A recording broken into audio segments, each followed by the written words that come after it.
I am here with Udo and Peter to talk about Dirkschneider Balls to the Wall Reloaded, out February Yes, 28th on Reigning Phoenix Music. First of all, thank you very much for taking time out of your incredibly busy schedules, as I know they are, to chat with me about this. I'm going to call it anniversary record. Is that cool with you guys? That's pretty yeah, good. of Yeah. course, of course. Let me start off by asking you this. Can you imagine this record having the longevity that it has had over 40 years in history? Still one of the most iconic albums in heavy metal history, with one of the most iconic songs in heavy metal history. Wow. How do you digest that? How do you process that? Yeah, for me, I mean, what can I say? This is definitely the highlight of our career, with Balls. I mean, when Balls came out in Canada and in America, I mean, that was an overnight success, you can say. The video Balls to the Wall was played on MTV. It was also new, so that was already good for us. And then we had overnight in America 120 radio stations that was playing Balls to the Wall and directly with Kiss on tour. What can you have more? So, I mean, that was a perfect start in America and Canada. It's also everybody's dream, as if you're a musician, to be able to create something that stands the test of time. And that iconic riff, which everybody recognizes as soon as it starts, you know what song it is. It will live on forever, way, way past when we're gone. So it's quite a nice feeling that you accomplish something that from that magnitude. But we're humble people, so we're just musicians, and we're at a lucky day. I think it's a perfect way of saying that you will become immortal, not necessarily through your body, but through your body of work. Correct. Yeah. Not many people can say that. That is for sure. I have to ask you this actually. I was not going to ask you this question, but I'm super curious. The cover of the original record. Who's that on the cover? That was Peter. a that was a boxer. Oh, so it's not Udo. I thought it was you. No, No, no, no, no, no, no. no. I don't have black hair on my legs. Okay. Now we have the visual. Now we have the visual. It was Now we have. was it a boxer? Yeah, it was a boxer, and the photographer brought him in as he. I don't know, probably was a friend or something, but he had the right leg and the right fist. So I guess that's what it was. But it wasn't Udo, it wasn't me, it was none of us. No, Just to definitely. clarify that. Yeah, yeah. I just want to put it out there, just in case there's any Yeah. doubts. Like I had my own doubts. When I was listening to this album, the Reloaded edition, I was reminded of one thing, of how good the original record was from a track listing standpoint.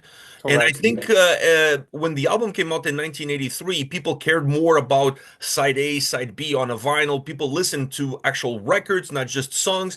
So when you listen to this Reloaded, you're reminded of perhaps how far ahead of its time, the way that album was put together, with really a thought process of making both sides equally strong, dynamic, fluid. Do you get that sense that that record was really built not just with great music, great lyrics, great vocals, but also with a great design overall? Yeah, first of all, I mean, it was not planned to do an album like this, with guest singers. I mean, to touch Balls to the Wall album is can be quite critical, So, but when the idea came up to do this with guest singers, so that was like, okay, that can be interesting. And I think in the end, what the result of everything with all the singers like Biff of Saxon, Joachim von Sabaton, Dee Snider, Doro, Michael Kiske of Halloween, Miller of Creator, and also like Niels Molin, I mean, I think that was the thing to say, okay, we can do that, it's a different thing, but it's still the album, but in a different way. Peter, do you have anything to add, or? Well, I was going to say that it is a critical thing to, and everybody usually refrains from touching iconic albums, and usually most of the times, it backfires a little bit. So we were concerned, but since Udo is singing on every song, and we try to record it as authentic as we could, um, with just with a modern sound, Yeah. basically. Um, Udo is the center of it all, and then the guest singers give that little bit of color that makes it interesting. And also, I always see it in a way that this will reintroduce the album to a generation in 2025. There's a lot of people out there, they weren't even born when this album came out. And the label has long stopped reproducing the album, so you can't buy it. So you either have it on your shelf or you don't. So now it's an opportunity, for another whole generation. That's a great album. I'll pick this up. I didn't know about this. And then maybe they go back and dig about some other Accept stuff, and it is an anniversary album, and we made it especially for the tour, because the tour came first. Yeah, so it's just to honor the album that we created, and it's been with our lives, for 40 years now. So it's exactly what it is. Anniversary. I mean, that definitely the tour was planned already, like that we want to do a special tour for the 40 years of anniversary of the Balls to the Wall album. And the idea to do this album, it came in a way when we played on festivals. A lot of singers came up and said, "Oh, do you do something special? Do you do something special for the anniversary of Balls?" And then, Sven, here we go. Hello. And then they say, "Oh, I would love to sing a song of this album, blah blah blah." And then the idea was born. Then you have to talk to the record company, what you think about this, and then slowly, then we said, okay, that can be interesting. So, and then step by step, we made up a list with singers, and then we said, okay, it can be interesting. And also an important thing was for us that the singer or the guest singers was singing the whole song, not we give them the lyrics and said, okay, you have to sing this line and this line and this line. So then we, in the end, we could say, okay, this fits together with my vocals, that was much easier to put the whole thing together. Yeah, and sing, I think, what can I say? I mean, I'm happy with the whole thing. I hope the people like it. But so far, I actually want to piggyback off of some Peter said about the sound on this record being a little bit more modern as far as the production is concerned, but still keeping the original vibe alive. I gotta say this, for me personally, I feel like the drums sound better on this record than the original. I agree. Thank you. It's my personal opinion. I just felt like the drum sound on this album was a little bit better defined, and it gave the songs a little bit more size, and it really helped the guitars as well. So overall, makes the album feel more epic, if you will. Yeah. Yeah, I mean, we do, or we did spend a lot of time when it came to tuning and snare sound when we were in the studio doing this, and I think the result that we have is phenomenal. I mean, it is just a very modern sounding album, but it is still with the vibes of the back in the days, which is a great outcome. So I think it's just advantage that the people have that record in a modern shape, but still having the same old school vibe on it. Yeah. Yeah, like the guitars breathe a little bit better on this record. Obviously, the modern production really helps that versus a record that was released originally in 1983.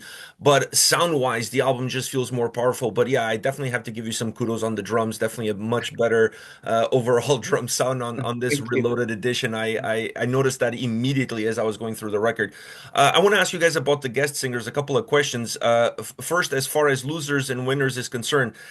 When I was listening to that track with Dirkschneider, I felt like that song should have been a duet all along from the get-go, from the beginning, back in 1983. Of all the songs on this record, that song has so many great elements that makes that duet work perfectly. How was it working with D on that track? Sven can say something. He was in contact with him. D actually did that in between moving his house. So, when we contacted him, he was totally up for the idea and he loved it. Udo and him, they know each other for a long time, and we've been on festivals together and always had good conversations and good times.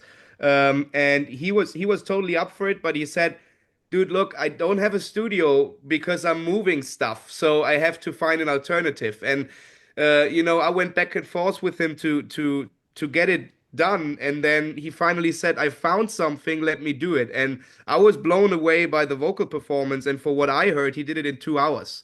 So it's insane. I mean, he sounds better than ever, and he sounds so powerful on that song. And I think that Losers and Winners was the perfect fit for him. Oh yeah. And as you said, I mean, it was made for being a duet with Udo, and it was great having him on that record. But yeah, it was all very, very chaotic and hectic in the end. So I was very happy when he finally said, I found an opportunity to record the song. We can give kudos to all these guest singers, but we cannot forget how good Udo's performance is on the album. Holy shit. It sounds as good as it ever. I don't know what's your secret, whatever you drink or eat, but whatever it is, it's keep doing it because I don't know. it sounds phenomenal. I really was, let's say, nervous when we start recording the whole thing, I was not really sure to hit the high notes and all that stuff, but Stefan Kaufmann, he's doing my vocals for, I don't know, since 81 or whatever. And he said, this is unbelievable, I mean, I'm getting 73, very soon. And also sometimes I'm surprised by myself, it's like, okay, you can do that, And yeah, I mean, I think I'm very lucky with my voice, I mean, it's like a doctor said to me, there's metal in there, they like the, how you call it in English, Your throat. yeah, the throat, yeah. It's like, yeah. So, what can I say? I mean, but anyway, I'll be honest, I was really nervous, to say, hopefully everything works, but It did. It it did. did, yeah. And as I was going through the list of guest singers on the record, being Canadian, being from Toronto, I see Danko Jones there, and I'm like, wow, one of these is not like the others. So, where did that relationship come from? Because I felt like of all the great names there, not that Danko Jones is not a great name, but you just don't expect a Canadian name on that list. That's where I'm coming from. Yeah, that was Sven, choice, you can say, in a way, I mean, to to, be honest, the first contact we had for Turn Me On was Lizzie Hale, and I talked with her when they played in Cologne. I think I visited them and we talked about it, and she loved the idea. And then the whole thing came closer. And when I got in touch with her again, she said, "Look, I would love to do it, but I don't have the time. I can't do it." So we for this song had to find an alternative. And then when I listened to the song, I thought about Denko because he has such a unique way of phrasing things and a very own style of singing. And I think when I listen to Denko's music, a song like Turn Me On is the perfect lyrical thing as well. And then I came up with this idea and we contacted his manager, and same thing. He was totally up for it. He saw the email and he said yes right away. I want to do it. And then I had this audio picture in my head that I thought hopefully he's doing something for the intro on himself. And then we got the files and he did it. So, yeah. it was also like a perfect fit in my eyes. Of course, it was an alternative, but I think it's a very, very good alternative. And the people, I think they didn't expect, like you said, to see Denko on that record. I think you guys did a phenomenal job with every single one because when I break down each song and I break down who you guys had as the guest singer, it was almost like those songs were originally written for those people. So Yeah. did you guys all sit down in a room and look at the songs, listen to the song, and it's like, okay, who's gonna be the one that's gonna elevate this track? Yeah, definitely also with Losing More You Ever Had was definitely in my mind that it's definitely Michael Kiske of Halloween, That's a And great choice. he did a really, really good job on this. He was also nervous. I know that. He was, oh, hopefully I can do it. And then it was like, okay, sing it in your way. That's the thing. And I mean, this is also very, very interesting. So what I said before, all the singers, they was singing the whole song. And if you listen to the whole song of Michael Kiske, it's a Halloween song, It's the same like with the Leather Boys of Biff, Yeah. yeah, it can be if you listen to the whole thing. It's like, yeah, it's a nice Saxon song, you know. Yeah, it's interesting. It's very interesting. So, but I mean, the good thing also, I think, is that the people, all the guest singers said in this way, not like, okay, come on, I sing this thing and blah blah blah, and that's it. No, they was really into that, you know, and I think you can hear that. So it's yeah, perfect. It's funny that you mentioned that song with Michael Kiske because that's one of my favorite tracks. That one and the one with Niels from Amaranth and Dynasty. I equate the one with Niels, I equate to like Batman and Robin, like him being Robin and you being Batman in terms of how the vocals work on that track. But with Michael, it's more like you guys are, it's more organic because you guys are coming at the same level and really creating a more organic experience. I think these songs are so fresh. They have such a different vibe. And I know you guys are going to be on tour with Dynasty, and you're going to be on tour playing across Europe, and some of at least two of the guest singers are going to be on one of each of the tours. Are you guys thinking of doing something special for the fans during those performances? Yeah, that is our dream to that we can put some of the singers also on stage with us. You know, that will be definitely a really great thing to have the one or two or three singers on stage with us and sing the song together. Maybe in Wacken, it's I think definitely maybe possible to do it with Biff. Saxon is playing at the same day as we. Yep, yep, I think Yeah, so, yeah. yep. and I mean, maybe if Kiske have time, you know, he's living in Hamburg. I mean, it's just around the corner for Wacken. Doro, I think that will be also happen. She was really like, "Whoa, was my favorite song on the Ball to the Wall album," you know. I mean, so yeah, but we will see, you know. Maybe also in Sweden, maybe Joachim of Sabaton, if they have time. I think they also can be happy that he is on a show in Gothenburg on stage, you know. But you never know. We will see. We try to do our best.